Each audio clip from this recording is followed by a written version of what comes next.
હશે, કંઈક પુણ્યનો ઉદય થયો હશે, ત્યારે આવો મનુષ્યનો અવતાર મળ્યો છે.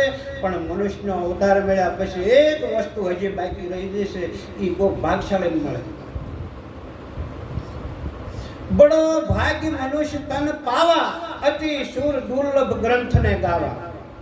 અતિ દુર્લભ છે જે ગ્રંથ ગીતા છે, રામાયણ છે, મહાભારત છે, 100 શાસ્ત્ર, 4 વેદ, 18 પુરાણ અને 108 ઉપનિષદ. આ બધાનો જે સાર, એક પરમ તત્વ પરમાત્માનું જે જ્ઞાન, ઈ મળવું અતિ દુર્લભ છે. પછી તુલસીદાસ મહાત્મા કહે છે, આ વિશ્વની અંદર વેદનો સાર સમજાવે એવા સંતો છે, એવા મહાપુરુષો છે, પરંતુ આગલા જન્મની જો કમાણી કંઈક વીણી હોય તો આ મનુષ્ય દેહ મળ્યા પછી જે વસ્તુની જરૂર છે એ પ્રાપ્ત ન થાય. તુલસીદાસ મહાત્માએ રામાવતારમાં બીજી ચોપાઈ લખી નથી, સકલ પદાર્થ હે જગ માહી, પણ કર્મ હીણ સુખ પાવત નહીં. સકલ પદાર્થ એટલે વિશ્વની અંદર બધું છે, એવા ગ્રંથો છે. એ ગ્રંથો શું કહી રહ્યા છે? ગીતાજી વાંચો તો એમ કે હે અર્જુન, હું મરતો નથી, હું જન્મતો નથી, હું અજર અમર ને અવિનાશી છું. મને અગ્નિ બાળી ન શકે, મને પવન સૂકવી ન શકે, મને પાણી પલાળી ન શકે, એવું મારું સ્વરૂપ છે. હું નિત્ય છું, હું અમાપ છું, હું અરૂપ છું. અરૂપ એટલે રૂપવાળો નથી. રૂપવાળો દેખાય તો દેહ દેખાય, નાશ થાય તો દેહ ન થાય. પણ જે પરમાત્મા બોલ્યા છે એ પરમાત્મા અરૂપ છે, એટલે કોઈ એનું રૂપ નથી. હું અજાતિ છું. અજાતિ એટલે એને કોઈ કોળી છે, રબારી છે, ફલાણા ભાઈ છે એમ ન કહેવાય.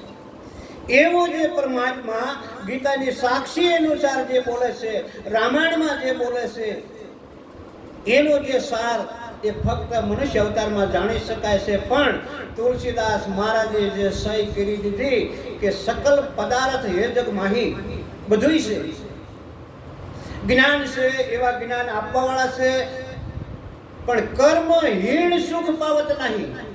જો જીવાત્માના કર્મ હીણા હોય તો ગમે એટલું સાંભળવી, આખી જિંદગી જતી રહે, પણ જે જ્ઞાનથી જીવાત્માનો ઉદ્ધાર થાય છે એ વસ્તુ ન મળે, ન મળે, ન જ મળે.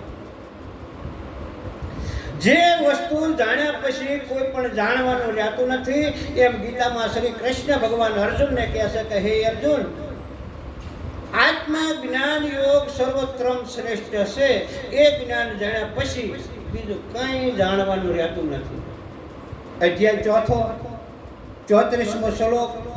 હે અર્જુન, તું કોક તત્વદર્શી સંતના ચરણે જા. શું કામ?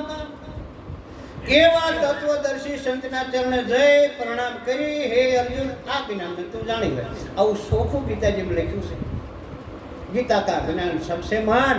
પણ કૃષ્ણ ભગવાને જે અર્જુનને સરનામું આપ્યું, એ સરનામે હું કે તમે જો પહોંચવી અને એ વસ્તુ પ્રાપ્ત થાય તો આ વસ્તુની પ્રાપ્તિ થાય ને થાય. બાકી ગમે એટલી બીજી આપણે ભક્તિ કરશું, ગમે એટલે આપણે પૂર્ણ કરશું, ગમે એટલે આપણે ઉપવાસ કરશું, ગમે એટલે આપણે તીરથ કરશું, પરંતુ આ 84નું ચક્કર મટે નહીં. 84ના બંધનમાંથી છૂટવું હોય, મૂળ ઘેરેથી જ્યાં આવ્યો છે એ જ ઘેરે પાછું જવું હોય તો આ જીવાત્માને પૂરેપૂરું સરનામું હોવું જોઈએ કે હું કોણ છું, હું ક્યાંથી આવ્યો છું અને હું ક્યાં જવાનો છું. સંતો જે બોલે છે, સંતોએ જે અનુભવ કર્યો છે, એ શબ્દોમાં સમજવામાં સૂક્ષ્મ બુદ્ધિની જરૂર છે. જાડી બુદ્ધિથી ન સમજાય. હું કોણ છું આવું જો સંતો બોલે હતા કે હું મને નહીં ઓળખતો આ રહ્યો, એટલે હું ક્યાંથી આવ્યો મને ખબર નથી, માતાના ઉદરમાંથી આવ્યો, એટલે હું ક્યાં જવાનો ખબર નથી, શમશાનમાં જવાનો ના. સંતોનો અનુભવ કંઈક જુદો છે. દરેક મહાપુરુષોનો. રામદેવજી મહારાજ થઈ ગયા, હરજી ભાટીને કીધું તો કે ભક્તિ કરવી હે ને તો અગમ ભેદ જાણી લે. અગમ એટલે શું? કે જે વસ્તુની તમને ગમશે એને ખબર કહેવાય, પણ નથી ખબર ને એ અગમ. તો કોળી એની ગમશે કે ફોર્સિંગ ભાઈ કે આ એની ગમશે. આ મારા કાકા છે, આ મારા દાદા છે, આ મારા બાપા છે, આ મારા સાસરા છે, આ મારી સાસુ, એટલે બધી ગમશે. આ મારા મામા છે ને આ મારી મામી છે ને આ ફલાણો છે, આ બધી ગમશે. પણ અગમ એવું શું? આખા વિશ્વમાં તમે આમ ધ્યાન કરો તો બધાને ઓળખી શકો, એ તમને ગમશે.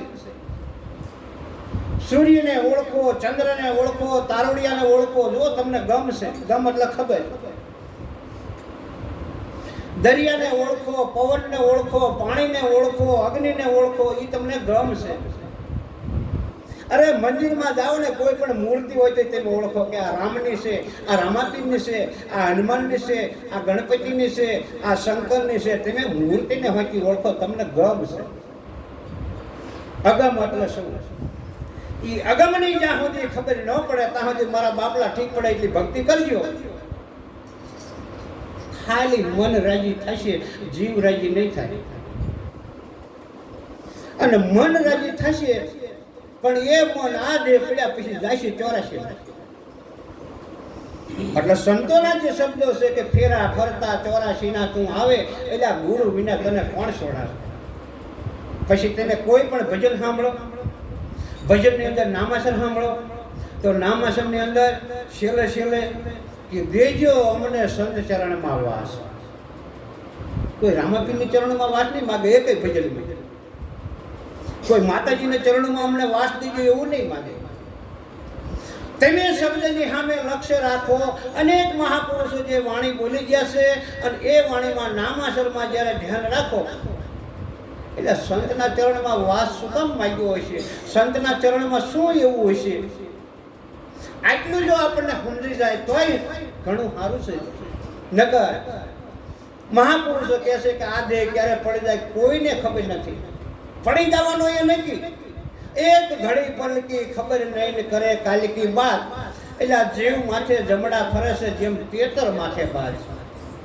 ક્યારે કોણ દેહ પડી જાય કોઈને ખબર નથી. એટલે મારા વાલા, જો આવો અમૂલ્ય મનુષ્યનો અવતાર મળ્યો છે, ભલે નરનો મળ્યો હોય કે નારીનો મળ્યો હોય, પણ તમે તમારો જો ઉદ્ધાર કરી લ્યો તો આ મનુષ્ય દેહ મળ્યો એનો ફેરો સફળ થઈ જાય.